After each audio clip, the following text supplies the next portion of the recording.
This is Limb Mortis. Churchill Downs is opening up with fans. There's nothing like fans at the racetrack. It's just not the same. I mean, I love seeing the horses run, but just something different with no fans in the stands yelling and screaming at the finish line. The historical Churchill Downs will open up Sunday, October 25th. They're going to run this Stars of Tomorrow thing they have going on here. They've been doing it for about 15 years. Well, all 2-year-olds. The whole card's 2-year-olds. Sunday will be 11 races, all 2-year-olds. They're going to be running Wednesday through Sunday after the opening Sunday. They have 10 stake races, 10 greatest stake races. It's going to be topped off by the November 27th $500,000 Clark. That always draws some good horses for 3-year-olds. I think it's ran a mile and 1/8. Coming back with a 20-cent minimum, 50-cent pick fives. I like that. 50-cent pick fives. And they also have 3 50-cent pick fours. Then they have they're going to do the simulcast of the Breeders' Cup, which is going to be good since you can't go to Lexington. Something about Louisville.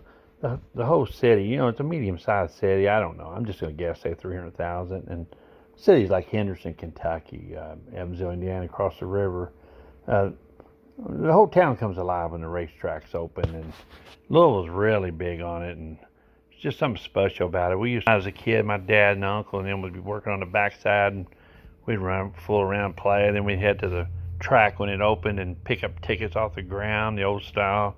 That's a long past. Kids nowadays don't even know what that is. And once in a while, we'd hit the jackpot and find a ticket worth $1 or $2 or $3. Anyway, that's days gone by.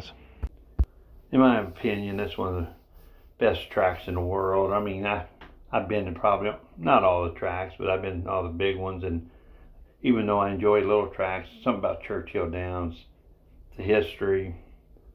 It's just something about Churchill Downs that I really like. I think everybody does. I used to make my living at the smaller tracks. Anybody I ever worked for really didn't have those horses that ran too often at Churchill. They did, but usually it was at the local tracks like Cahokia, Ellis Park, Fairmont. Really good tracks but nowadays, but Ellis is a really good track anyway. But in those days they weren't at the same kind of tracks they are now. They're really moved up pretty good nowadays, but they're not Churchill. I have to wonder why Churchill's having fans for their regular season when Keeneland's not having fans with two biggest days of the year. But anyway, Keeneland's going to open up those 2 days, and Churchill will shut down those 2 days and come back after the Breeders' Cup. But like I said, it's kind of hard to understand why they don't have fans at Keeneland this year, or at least the same amount they would allow Churchill. On those 2-year-old races, I can't say I really do any good on them. I used to go to Keeneland sometimes. They'd have the whole field would be 2-year-olds, and wasn't no special program. They were just all 2-year-olds, and a lot of times none of the horses ran at all. It's an uphill battle to pick a winner out of that.